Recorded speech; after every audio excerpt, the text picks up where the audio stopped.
Triumphant Birth Podcast. I'm Jamie Reichschlager, doula, childbirth educator, and mom of 3, including twin babies. Join us as we explore the transformative power of healing through childbirth, delve into the options, receive guest expert wisdom, and hear inspiring stories that pave the way for healing and wholeness throughout pregnancy, birth, and beyond. In a culture where birth is often viewed with fear, we aim to shift the narrative by showcasing pregnancy and birth as opportunities for personal growth, enhanced experiences, and generational healing. Whether the journey is smooth sailing or filled with unexpected challenges, this podcast offers a supportive space for birth workers and everyone navigating their profound realities in the childbearing season of life. Tune in and embark on a journey toward empowerment, resilience, and triumph. Your babies will thank you.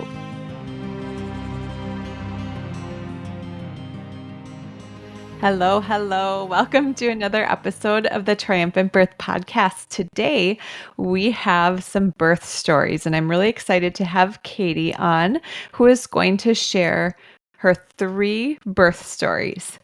And so Katie Fitzgerald is a mom of 3 and wife to her wonderful husband, who she's known for 13 years.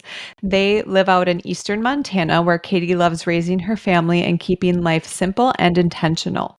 Katie's first birth brought unexpected challenges, including a hospital transfer and a tough postpartum season after her son received a medical diagnosis and needed surgery at just 5 months old to open his skull sutures. She's proud of how she worked through the disappointment of that transfer, which led to 2 redemptive, precipitous, but peaceful home births that changed her life.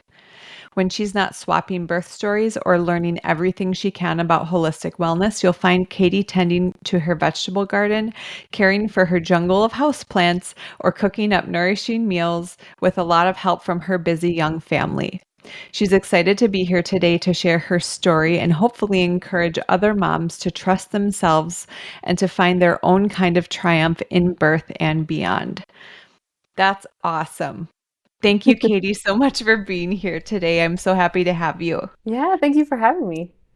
So you have quite the story. And so I want to start maybe a little bit before your first pregnancy. So how old were you when you first got pregnant? Had you been with your partner for a while? Yeah, so I met my husband in 2012 and I was 22. So we dated for a long time.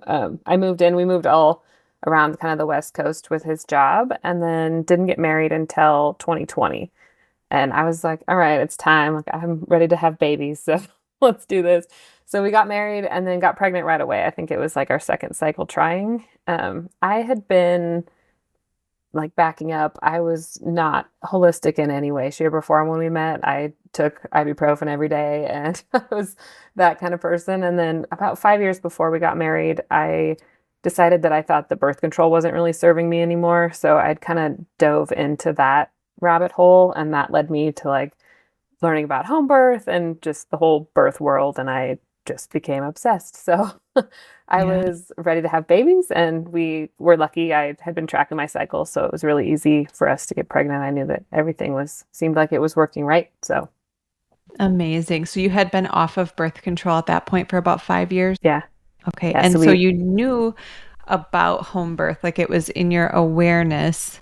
What did that beginning part of pregnancy look like for you? Yeah, I think I was pretty lucky. My whole first pregnancy was really easy. I had listened to every podcast I think ever made about birth at that point. So I felt like I knew all the tricks, and I was eating really healthy at that time, and I'd been taking prenatals, and I was lucky I wasn't sick or anything. It was just a really, really easy pregnancy the whole time. Mm-hmm. Amazing. So what kind of testing did you do? Did you do the regular 20-week anatomy scan? Did you have more scans than that? Yeah. So go ahead. My midwives required a 6-week test for dating, and then they were required a 20-week scan as well. And then that pregnancy, I also had an NST at the end that had an Okay. ultrasound with it as well. And were the midwives through a birth center or it was individual home birth midwives? How did you go about that process of choosing your midwife? Because I know that there's a whole process of like, okay, are we doing a hospital birth? Are we doing a birth center birth? Are we doing a home birth? So it sounds like that decision was pretty straightforward for you, but was your selection of the midwives that straightforward too? Yeah, so it was COVID times. So I was set on a home birth, and none of the midwives in our area were doing home births unless you were vaccinated. So my husband and I we opted not to do that. So we went to the birth center, which is a freestanding birth center. It's the same midwives that do home births. They just weren't actually coming to homes at that point. So I interviewed a few, and the ones that I really liked weren't actually seeing clients that weren't really like fully on lockdown at the time. I had my son in August of 21, so it was kind of like right in the thick of it. So Yeah.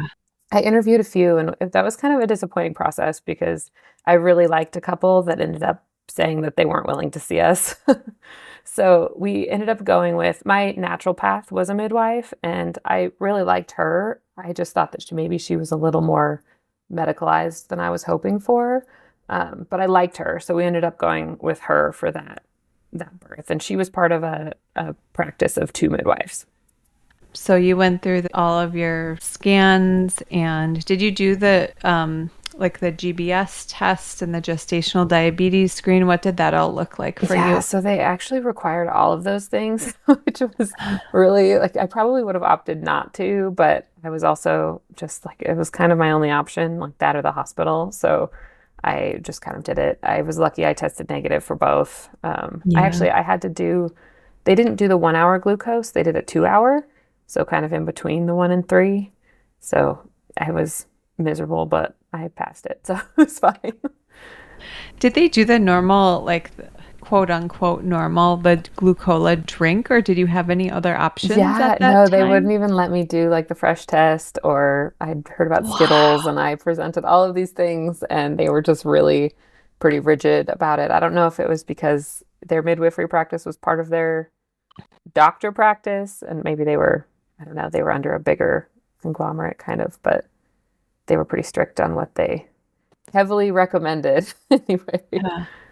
It really speaks to the like the wide range of what an experience can be in, I mean, really a home birth as well, but especially a birth center, whether it's freestanding or associated with another, like an obstetrical practice, it really can be all over the board. So, uh, yeah, it's so Yeah, I kind interesting. of went in with an idea of how I expected it to go, and then felt like I was really just like giving in to a lot of things the whole way just to kind of stay out of the hospital, which, Yeah. like a spoiler alert, didn't actually work out anyway. So, And that was such an uncertain time. I mean, regardless of what we know now, like when we were in the thick of it, it was like, okay, just doing the best we can with what we have available to us at the time. And yeah. I like that as a theme just throughout pregnancy and birth in general and postpartum. But especially during that time, it was like, man, we just do the best we can. Yeah, that's what it felt Yeah. like. Yeah. Okay, so you mentioned that you had an NST at the end of that pregnancy. Was there any concern that prompted that, or how far into the pregnancy were you at that time? Yeah, so my midwives wanted to start doing natural induction methods, and I was trying to push it off as long as possible. So our compromise was that if I did an NST, then they were happy waiting another week. So I did the NST and it was all fine. I'm pretty convinced that my son was in a pretty ideal position. And then during the ultrasound, I think he flipped and then he wasn't breech, but he was sunny side up. So I think that happened then. So I'm a little bitter about that too, but it was fine. He passed everything and all of that. So that was it. I ended up having him at 41 and 3. So that was just over 40 weeks. Okay, so so you passed that 40-week mark, and it sounds like you said you were tracking your cycles, and so you were probably pretty sure about your guest date. Yeah, I think Is I that was, right? Okay. yeah, I think I was really accurate on it. Yeah. Yeah. That's a whole other conversation when we're talking about due dates and induction and okay, are you going off of your last menstrual period or Yeah. have you been tracking? That's a whole nother conversation that I'm sure we can get into at some point in this podcast. Yeah, that was On actually a part of the initial dating scan too, because my cycles are pretty long. But I Yep. knew when I conceived, so I knew what my due date should be. But because they had asked about my previous menstrual cycle, I was like, no, I'm pretty sure that I conceived on this day. I'm like, well, we should double check that then. Yeah. Was your dating scan, did it match? Yeah, it matched what I said. Good. So I was right. Funny how that works. I know. Okay, so you pass the 40-week mark. You have your NST. Pass that with flying colors. Your baby doesn't like the NST and turns posterior.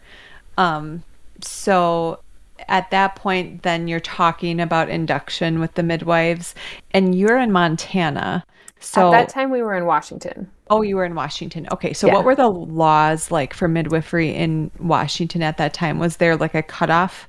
Yeah, you had to be in active labor by 42 weeks.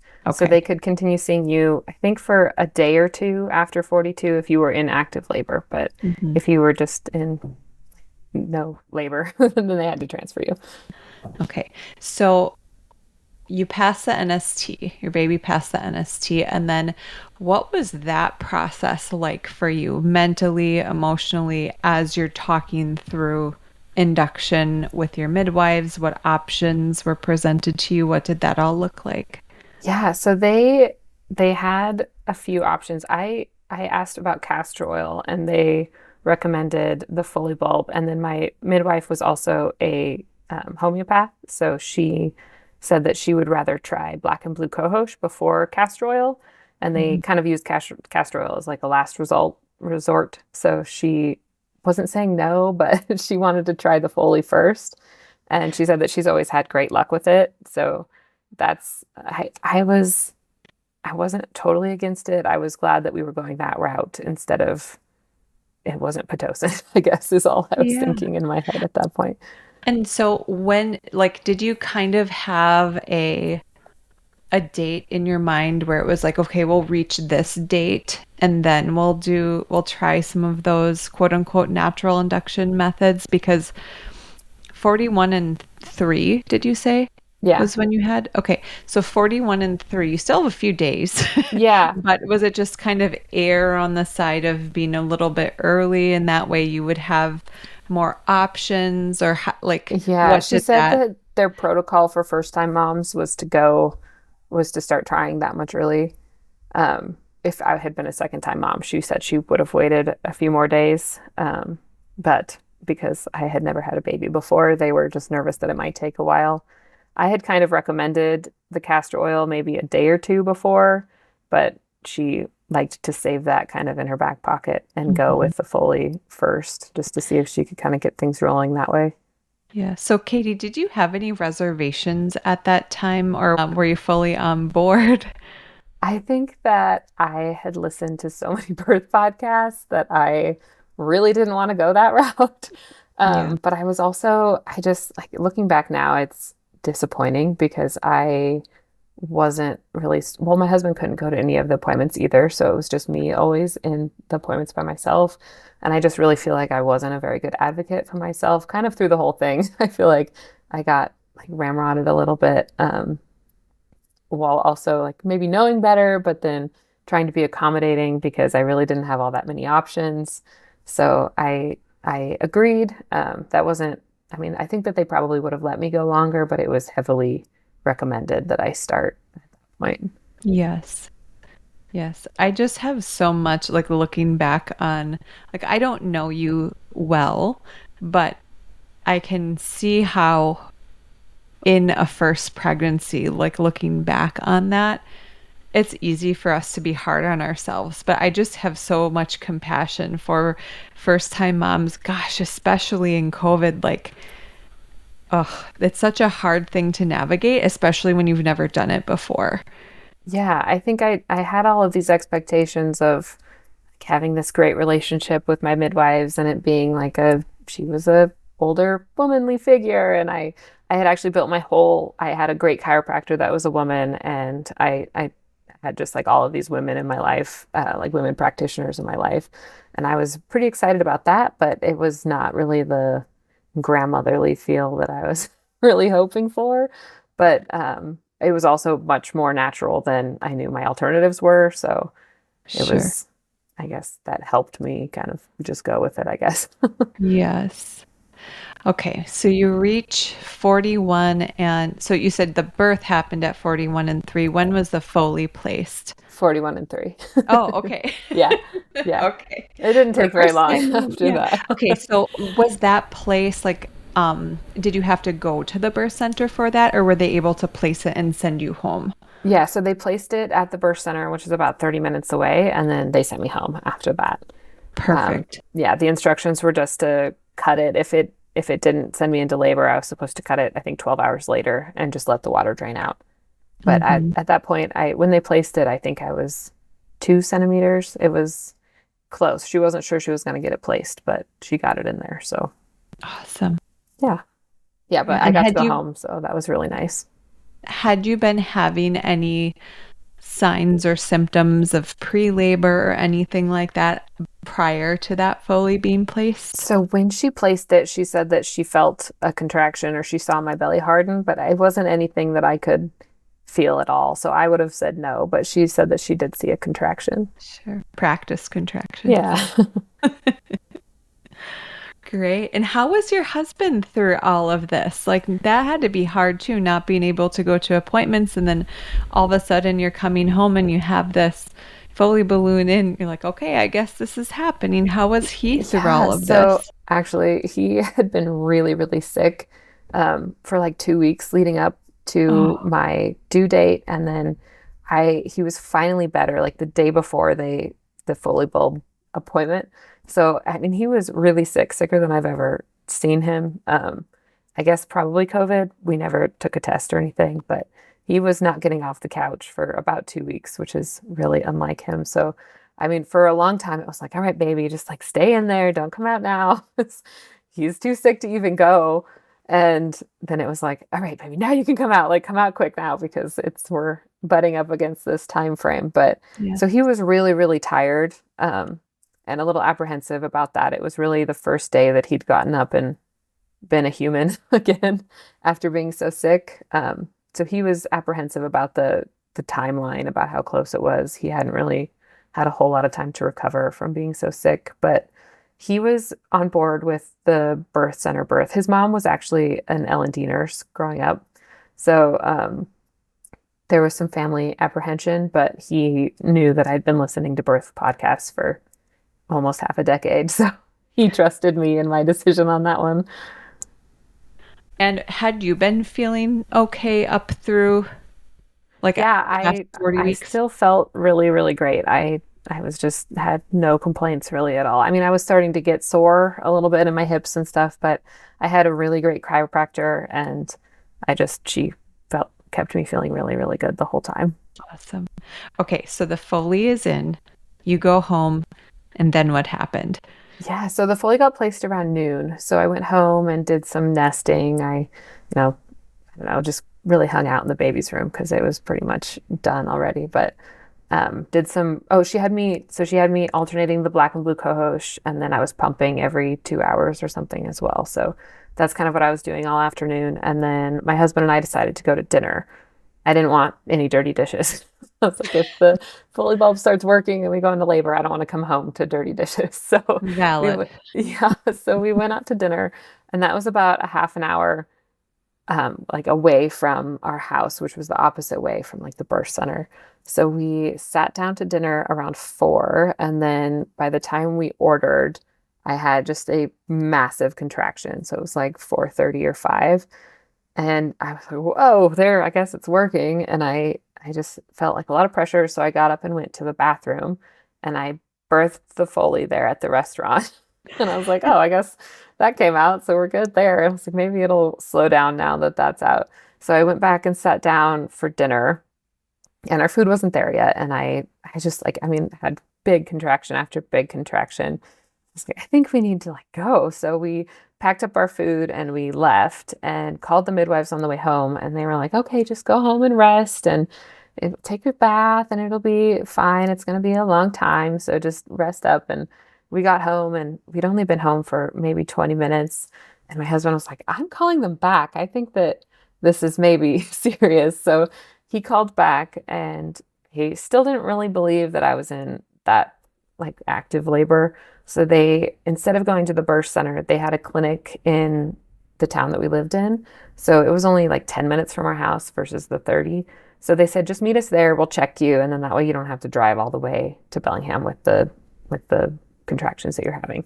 So we met there and I was 8 centimeters when we got there. So What? yeah. So they were like, oh, okay. Like, I guess you're actually in labor. You're like, let's go to the birth center.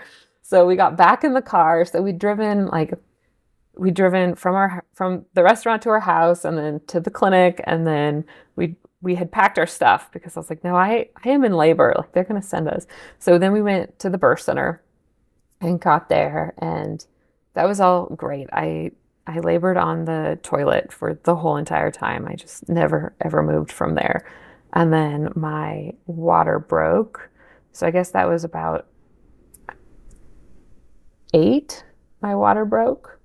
And I was in transition at that time. So they got me off the toilet and I was feeling really pushy. And they moved me to the bed. And then that's where I stayed for quite a while. I was pushing. They had decided that I had a cervical lip. So they were kind of trying to like get that to go away. And then, I mean, that was for an hour, probably an hour and a half, maybe. I was pushing and he just wasn't descending at all. They could barely even see his head up there. He wasn't in a good, I don't remember how the positions go, but he wasn't descended all the way. He wasn't like ready to be born. And he was having some heart decels. So I was on all fours on the bed and they were using the Doppler and he just wasn't doing great. And I wasn't doing great at that point. I'd been in transition for a long time. I mean, I was like fully dilated with the lip and he just wasn't being born. So at that point we decided to transfer. Mm-hmm. And was that a pretty quick decision? Did you feel at that point like it was a mutual decision? Because some people in those situations, like it can go in any number of directions. In a potentially like scary and traumatic situation, we can feel out of control. We can feel safe and fully like we're a part of the process. How was it for you? Yeah, I had honestly felt a little bit out of control the whole time. I had big expectations that I was just going to breathe through everything. I had listened to so many birth stories and I felt like I knew what to expect, but was still just really excited about it. And I love birth and I thought that that would really serve me. And I kind of like from the time we got back to our house after dinner, I just felt really out of control. I just felt like I really wasn't handling anything very well. And at that point, when we decided to transfer, it was very much a mutual decision. I was grateful that my husband was there because he could kind of be my voice at that point where he hadn't really been allowed to be the whole pregnancy. But I was not even really with it at that point. I remember talking about it, but only vaguely. And I remember actually making the call. I was the one that said like, okay, let's go. This is not working. But I think at that point, as soon as the decision was made, I just completely checked out.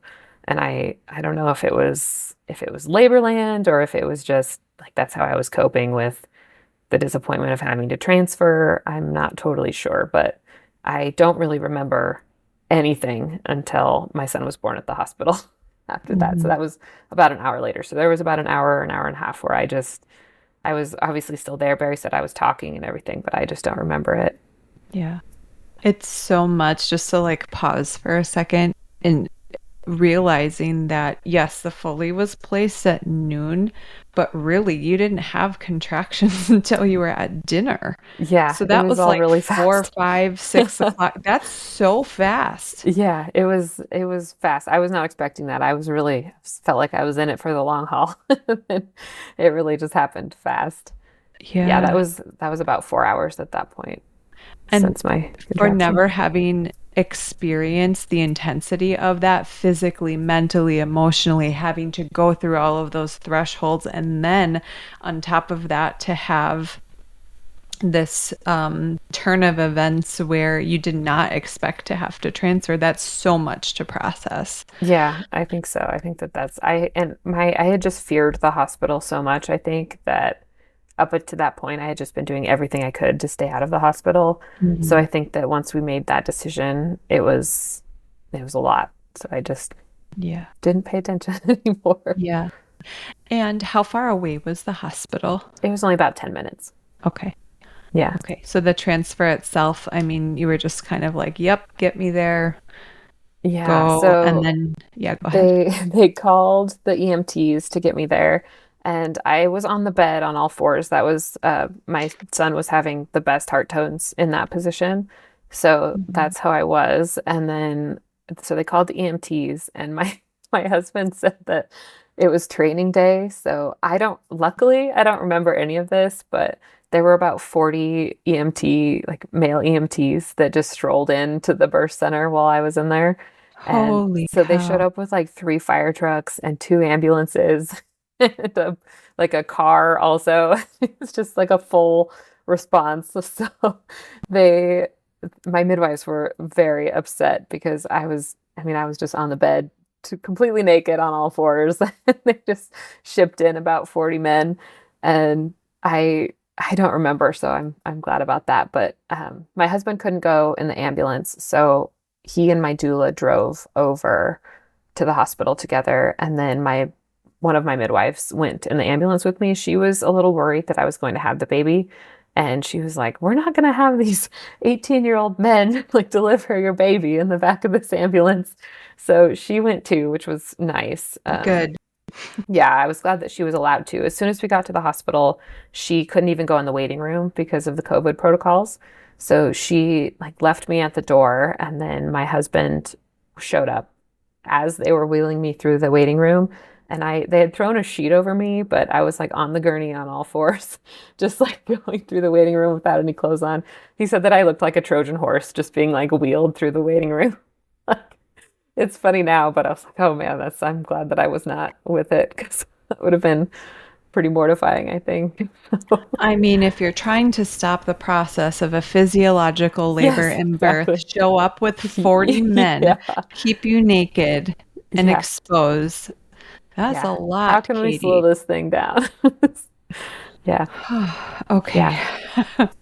So you get to your room at some point, and what happens next? So it hadn't even crossed my mind, but my husband, the whole way there, was really nervous because he'd just been so sick that he knew that we were going to have to take COVID tests when we got there. And he was just totally convinced that he wasn't going to get to go in with me because he'd been so sick. And I'm glad that I hadn't thought of that because I don't know if I would have made the same decision to transfer because that was anxiety producing for sure. So he was nervous, but they ended up only testing me because I was so close. They didn't have Mhm. time to test him. So they tested me and I was negative because I was there a little bit earlier than him because we'd gone on the ambulance. And so when he showed up, they were like, just come back, come back. And he was like, okay, thank goodness. So he got to go back. And then we talked to the OB, which I vaguely remember. And she was really great, actually. I was like, they're going to send me in for a C-section. I just know it. And she had presented that as an option, but she said that because I was already fully dilated, like she thought that she could just stick a vacuum on and pull him out. So she's like, we can do the vacuum without the epidural. We could wait for an epidural and do the vacuum, or we could go in for a C-section. And I was not really of sound mind, I don't think. So I kind of just looked to my husband and he's like, I think we should just do it. You're right there. Let's just go get this baby out. So that's what they did. He was born about 10 minutes after we arrived at the hospital.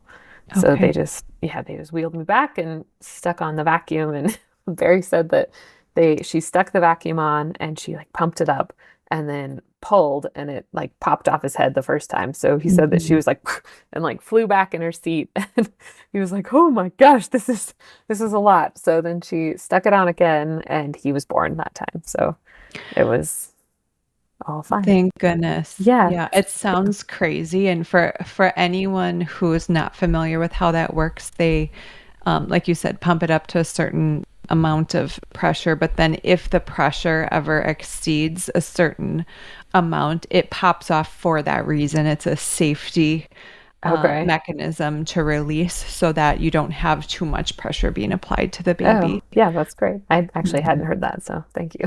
Yeah, and there's policies too to where at least the hospitals around here to where if it pops off twice, then they won't do it anymore, Oh, and then you have to look at other options oh like my gosh. surgery. Yeah, well, I'm glad that it worked the second time.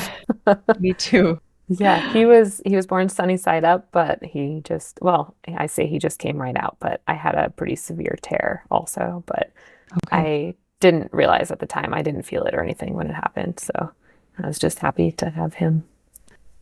Yes. Oh, Yeah, and it was pretty beautiful. I mean, I was really apprehensive about the hospital. I don't really like needles, and I was all hooked up and everything from the EMT ride, but he was just on my chest, and that's really all that mattered at that point. yeah. So I was And pretty what's happy. his name? Brayden. Brayden. Oh, and how much did Brayden weigh? Brayden weighed 8 pounds, 2.5 ounces, and Okay. he was 21 inches long. Okay. All Yeah. right. And you did not opt for an epidural before that vacuum, so you were unmedicated. Yeah, I was unmedicated. They applied some local for the sutures for the tear Mhm. repair. It was a third degree tear. So she took some time doing that. But I've since had my midwife checked right after, and then I've had some pretty extensive physical therapy, and everybody says that she just did a great job suturing. So Mhm. that's nice also. Yes. How was your postpartum time after you had Brayden? Yeah, it was lovely at first. I mean, I just didn't feel like the tearing was significant, so I sat on a donut for quite a while. But otherwise, outside of the tearing, I felt good. I had a ton of support. My husband had actually quit his job like the day after Brayden was born. We had been planning on that, and he started working for himself. So it was really nice. He was working from home, and so he was there for my whole postpartum time. He took some time off too. So it was just, I felt fully supported and it was great. Mhm.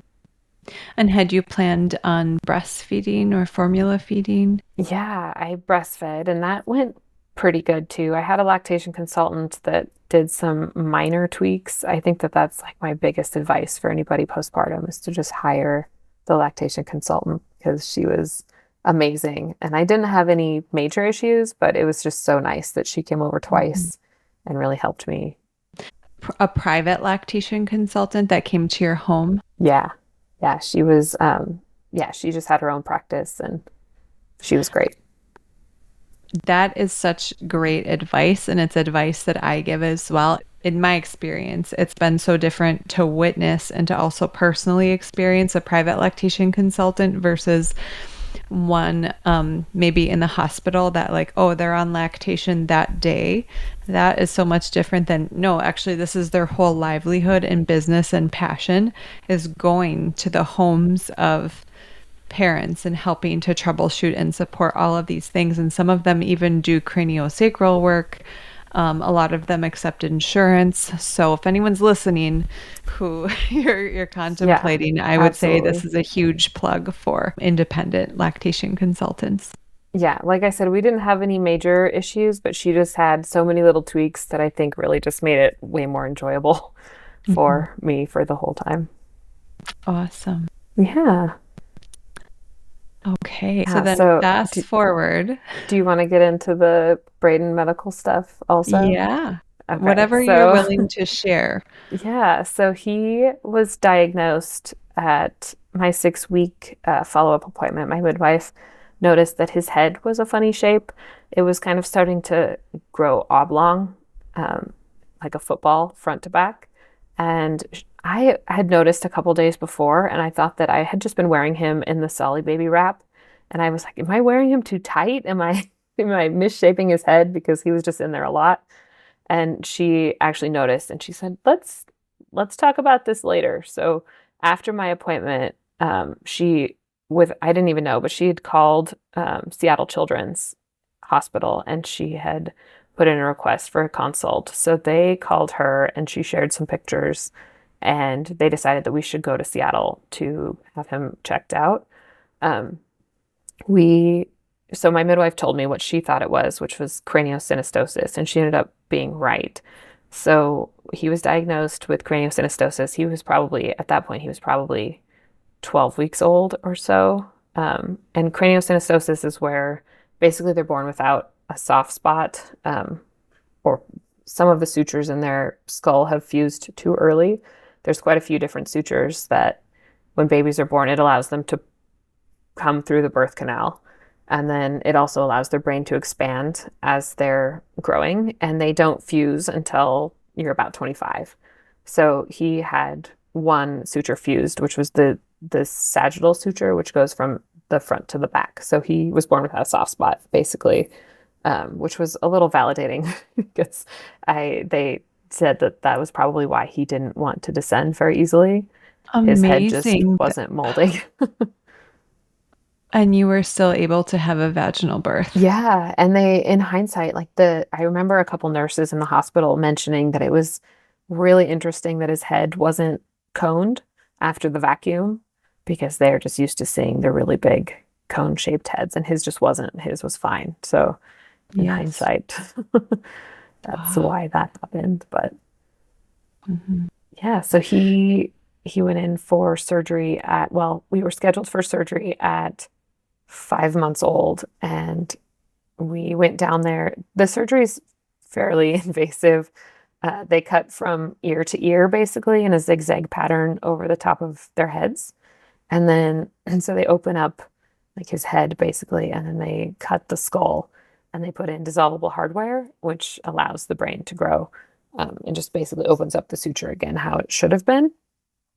So we were scheduled for that at 5 months old. And then the morning of, he tested positive for COVID. So Barry and I both tested negative. Brayden didn't have any symptoms of being sick, but he tested positive. So that was pretty emotional for us. We were ready to just have it behind us.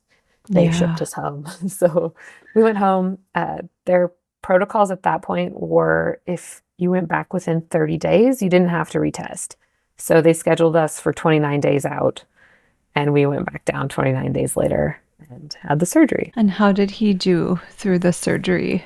He did great. It was so handing him over to the nurses was so hard. I can't imagine that, Katie. It was a lot. I mean, we obviously knew that it was life-saving.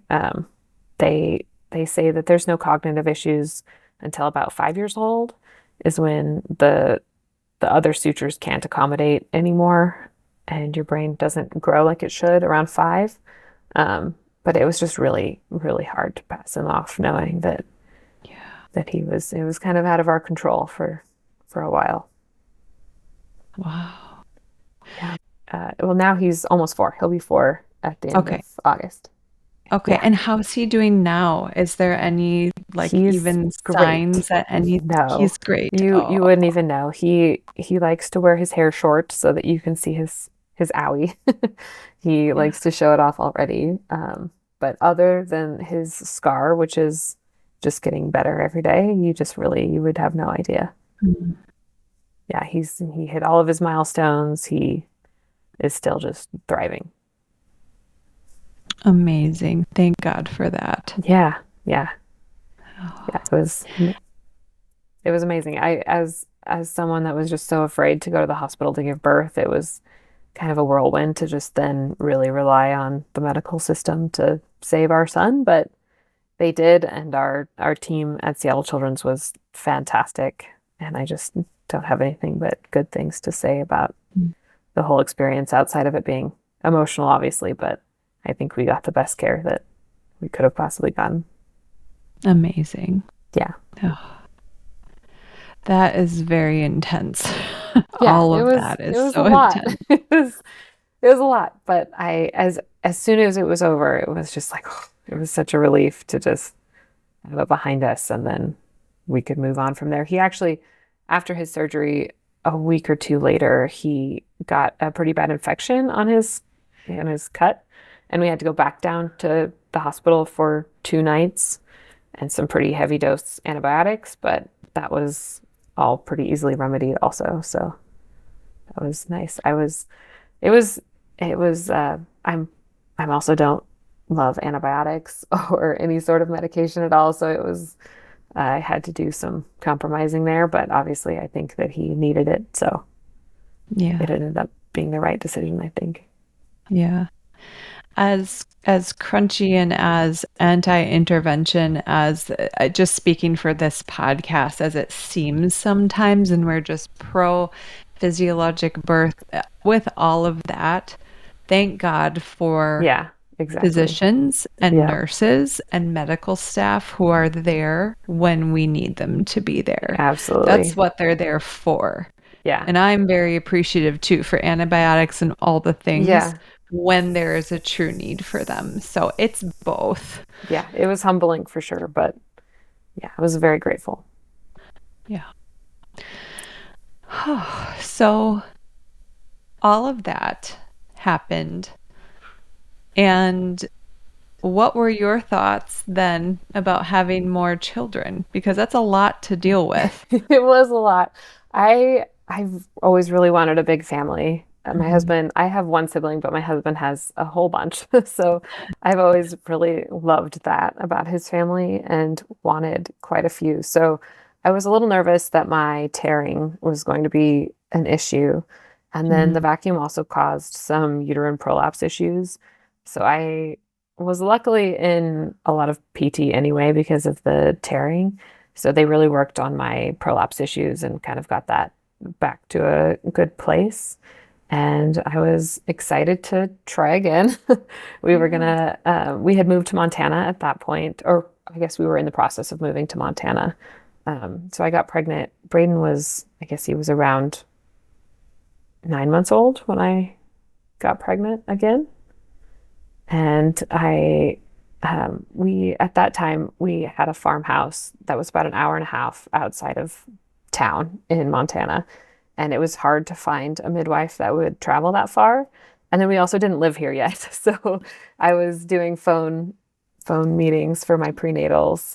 And she had some blood work drawn in town that they just sent to her. But I didn't actually meet my midwife until I was probably around 20 weeks. I think my first appointment with her was my anatomy scan in that one. So Okay. I really had not much of prenatal care for my second pregnancy, which was lovely.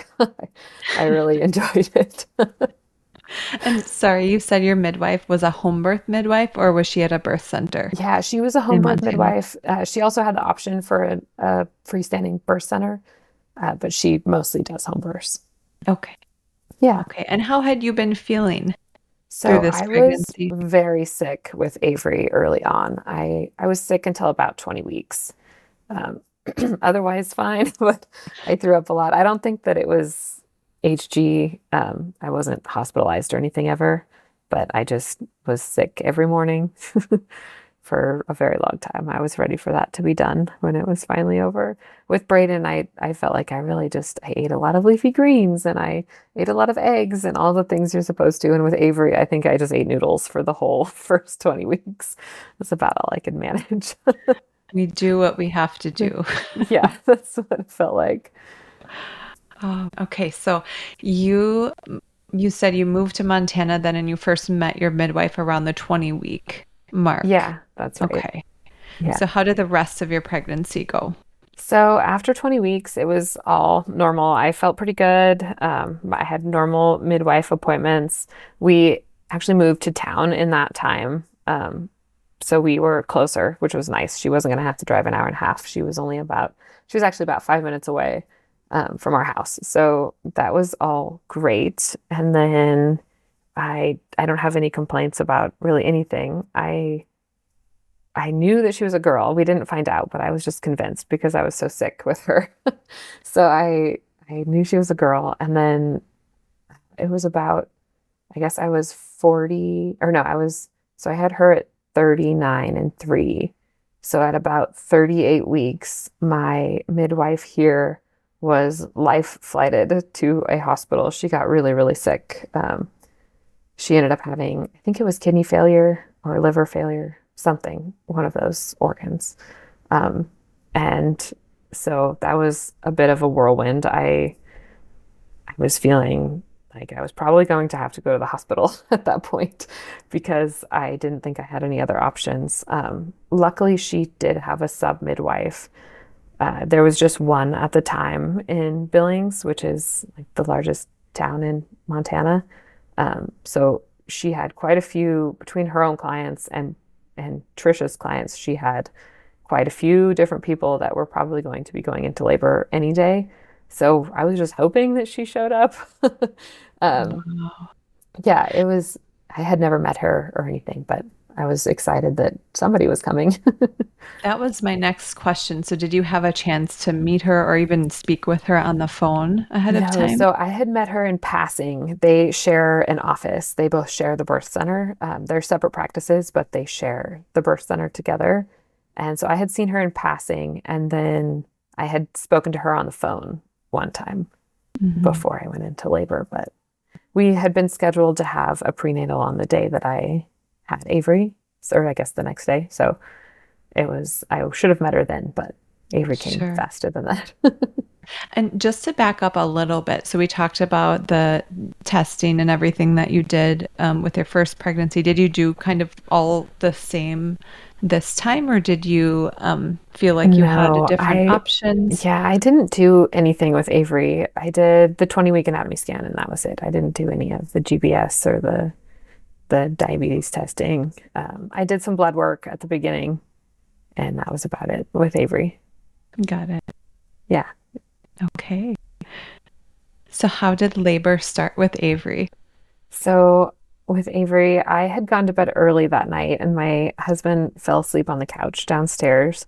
I woke up at midnight to my water breaking. I just rolled over and it was just the big movie gush. It was everywhere. I was like, oh, okay, I guess that's not how my first one went, but I guess that's how we're going. I hadn't had any prodromal labor with that one at all either. So it caught me off guard. And I had fully expected to go much later, I think because I did with Brayden. So this was 39 and 3. And I thought I had another couple weeks for sure. So I Yeah. was caught off guard. But I got up and I put on an adult diaper and I wasn't having any contractions. I felt really like heavy and full, but no real symptoms.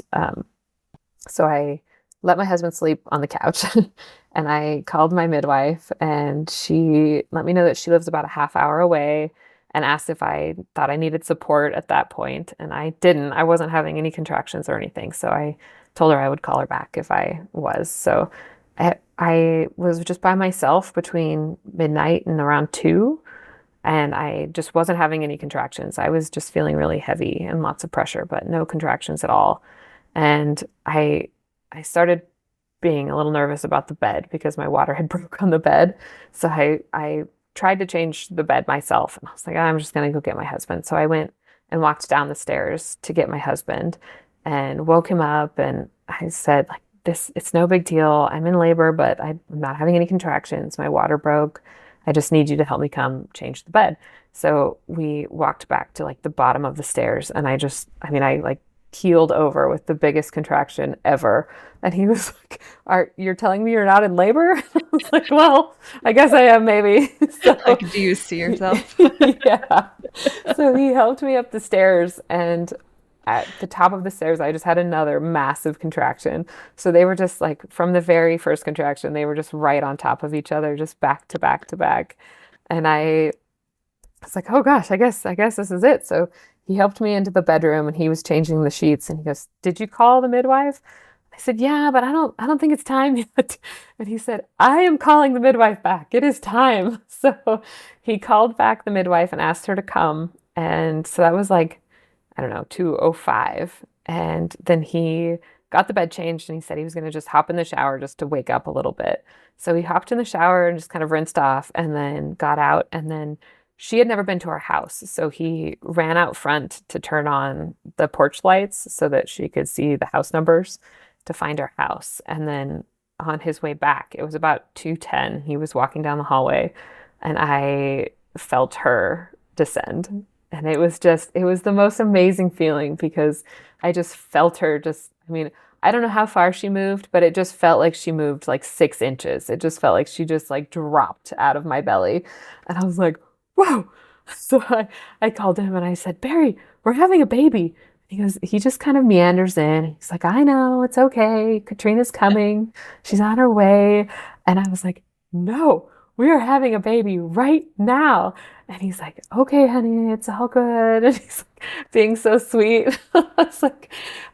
I need you to get me off the carpet. And so he kind of helped me, like shuffled me into the bathroom and he's still just really feeling no sense of urgency. And he's just really calm and I'm like, "Okay, help me get this adult diaper off." And he's like, "Okay, honey, it's fine. Katrina's going to be here. She's only 30 minutes away and she's probably 20 minutes away at this point." And I was like, "We do not have 20 minutes. So I got down on all fours and I was like, "Catch her head." And at that point, he was like, "Oh my gosh." So he bent down and he caught her head as she just like her head was born. And he said that it was the cutest thing because her head came out and she was like a fountain. She just like just shooted water like out of her mouth. And he was like, "Oh my gosh, I have her head." And I just went into total like birth nerd mode. I was like, "Okay, don't pull on her. She's okay. Just wait. I'm going to have another contraction." And I was like partway through saying that and she just like fell out. So he caught the rest of her and we were both just in shock. So he passed her through my legs and helped me flip over. And then it was really messy on the tile. We didn't have any Chuck's packs down or anything. So yeah, I was like, "I think I'm just going to sit here until Katrina gets here." So we got us some blankets and some towels and we just sat on the bathroom floor with her for 20 minutes or so. And it was so special. Like I could just cry talking about it because it was just beautiful. My son was upstairs asleep the whole time. He just didn't wake up or anything. Yeah.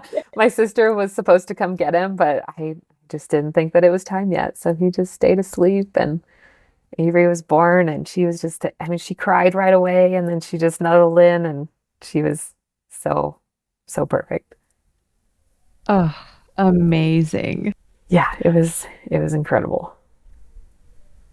And then the midwife shows up. Yeah, we called her and she was still about 15 minutes away. So she said, "Okay, just sit on the floor and I'll be there in a minute." So she showed up and she walked in and she was just, I think that it was just fate that she ended up being our midwife. She was just lovely. She was just the person that I wanted the whole time for all of my births. She was just calm and quiet and she helped us up and got us to the bed and my placenta delivered fine and we just snuggled in bed all morning and she helped me shower and then Brayden woke up and came down and I had a doula for that birth also, but she didn't show up in time either. So she showed up about when the midwife showed up. So it was kind of a party in our bedroom at that point. And Brayden came down and was just really confused. There was a new baby and a bunch of people, and it was just so perfect. Oh. And you said you got pregnant with Avery when Brayden was 9 months. So he was 18 months when she was 18. born. Yeah. Okay. Oh. Yeah. So sweet. And how was recovery the second time for you? It was such a breeze. I had one tiny labial tear and it was just nothing. It was such a better recovery compared to I never had to sit on a donut. It was amazing. I just didn't even bleed for very long. I had lots of support here also. So it was a beautiful recovery. It was so nice. I think I had felt so out of control with Brayden's labor, even though I really didn't expect to. So I had taken a hypnobirthing course. I took Cynthia Overgaard's Mhm. course, and it was wonderful. I like highly recommend that course to anybody that's listening. And I think I really felt like I just nailed Avery's birth. I just breathed through the whole thing, and it wasn't very long, so I say that. But I mean, if it had been longer, maybe it wouldn't have been so easy. But I breathed through the whole thing, and it was just so neat to just, you hear like people talk about breathing your baby down, and I really felt like I did, and I really felt like I got to experience her coming down, which was just such a wild experience. And then to just have her here with just us was just really, really neat. And I give a lot of credit to the hypnobirthing course. I just feel like it really helped me and my breathing. Yeah. It's such a different experience when we, for whatever reason, can be present. And sometimes when we're not, it's actually a protective mechanism. So it's not about shame or anything like that. It's just when we are present, it's Yeah. such a different experience than when our body is trying to protect us from something. Yeah. So It was just really great. I'll definitely link Cynthia's class in the show notes. Yeah, it was beautiful. I wouldn't have changed a single thing. I joked with my husband that with Brayden, I would have just loved to have a car birth because Mm. I would have loved to have a home birth and that wasn't an option. So it just really, I definitely didn't call her. I should have told her to come sooner. If that wasn't on purpose that I told her to hold off, but it ended up being really, really beautiful with just us. Well, I mean, from that first big contraction at the bottom of the stairs to your baby coming out, how long was that? It's about 15 minutes. Yeah, yeah. See, there's just no way. Yeah, from my water breaking to her being born was about 2 hours and 15 minutes. Oh my. Yeah, it was a whirlwind for sure. When we were sitting on the bathroom floor, we were just like in shock. I mean, poor Barry had only been awake for about 10 minutes when he had to catch her. So it was a lot. It happened really fast. Has he recovered from that experience? He jokes because he got all the praise after Avery's birth, and everybody was just so proud of him and so in awe of him. He just joked the whole time that, yeah, I did it all. My wife had no part in that at all. She was just there. So he's the second time around, he's like, I don't even know if we need to hire a midwife. Yes, we do. He can hang his tile on the door. Yeah, exactly. Yeah. Oh. But yeah, he did good. He was very adamant after joking that we didn't need a midwife when I got pregnant again. He was, okay, we're gonna call her like 2 weeks in advance. We're just gonna move her into the house. She's just gonna live here with us. So, how long after Avery was born then did you get pregnant with your third? It was about 8 months again. Yeah. Yeah, Nice. we're kind of old. I know that that's like I don't think that I'm old. I'm only 35 now, but Barry's 10 years older than me. So I was like, I want a big family. We need to kind of get the ball rolling here. I Got felt like it. I was just really well nourished, and I know that that's pretty close together, but I worked really hard to try to be ready for another pregnancy in that short amount of time. So I Mhm. I was really sick with Avery, so maybe that's why maybe I didn't wait long enough. But with my third pregnancy, it was just the whole thing was just so easy again. I just wasn't sick. It was wonderful. And what did you do specifically? Was there anything that you just really intuitively felt like you needed to do to prepare and to feel really well nourished and ready? I took all my prenatals pretty regularly. I use Needed's prenatals. And then we eat really pretty clean anyway. I would say 80-20 probably.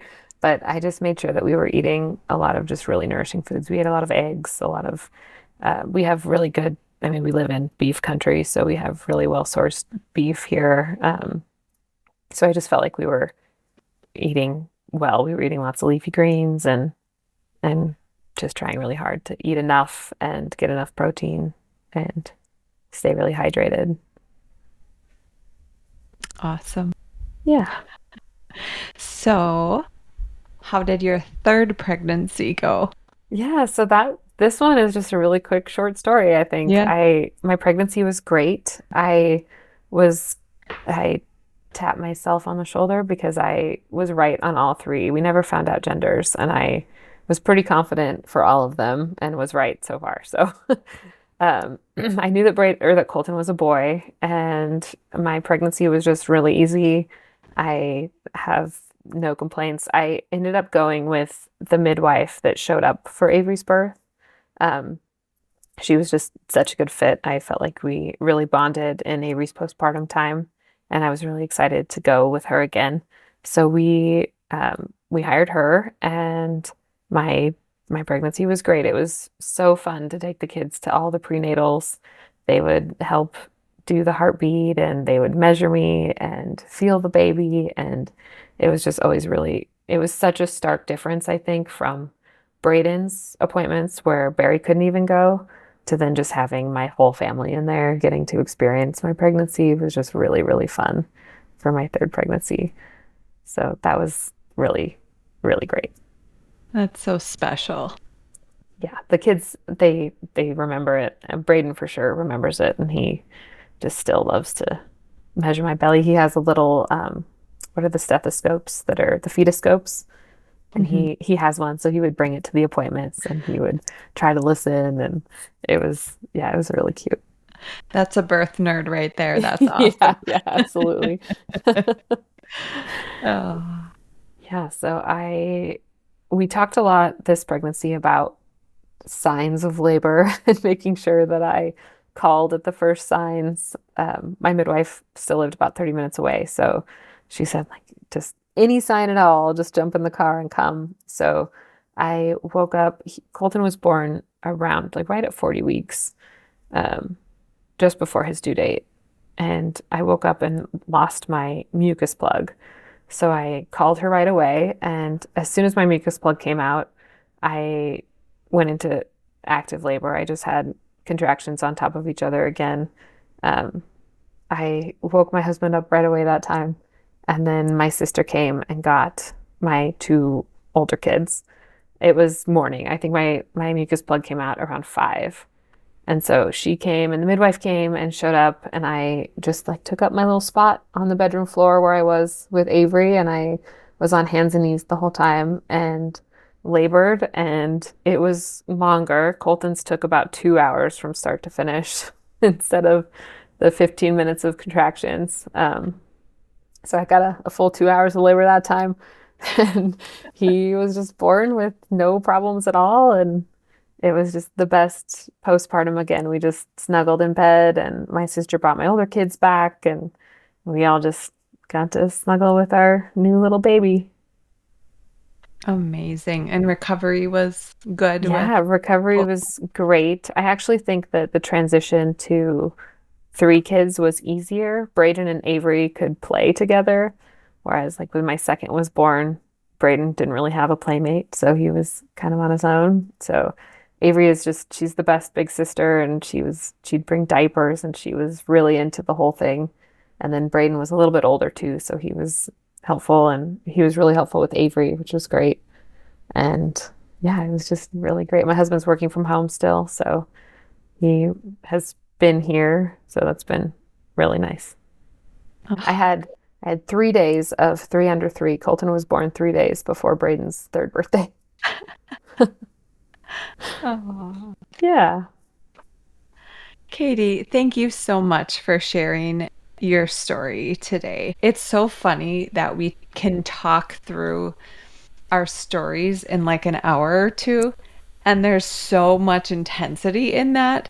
And you're like, yeah, and now I'm here and everything's great. But I mean, you had Yeah. a lot of stuff going on. It was a lot. It was, yeah, it was I mean, my third birth was just not a lot, and it was just so nice to just have just a calm and peaceful, like not really all that, notable birth, and it was just perfect for us. So it was all kind of felt like it came full circle a little bit. because Yay. the first one was definitely a lot, and the second one kind of was too. And how old is Colton now? Colton will be 1 at the end of August. Oh, okay. So Yeah. this is all, I mean, this is fresh. Yeah. You know, Yeah. it feels like, I mean, when we think back to like the COVID times and all of that, it feels like a lifetime ago, but it really wasn't. I know, exactly. That's my memories pop up of pictures of Brayden getting his surgery and everything, and that just it feels so long ago. And to think that Mhm. it was really only 3.5 years ago is wild. Yeah. Katie, thank you so much for being so vulnerable and open. I'm confident that it will help the listeners here Yeah, thank you because for that's, letting me share. yeah, that's how we all learn is by stories and Absolutely. hearing other people's experiences. So I do have one final question before we end, and that is if you could offer one piece of wisdom to transform the fear and trauma in today's birth culture into confidence, healing, and triumph, what would that be? I think that women are just so powerful, and I think that we don't always know it. And even if we have a plan, it doesn't always go that way, and that's okay. I think that we're powerful in that we can birth our babies, and we're powerful in that we can compromise if things need compromised, and we can still have beautiful stories because we have the power to make those decisions.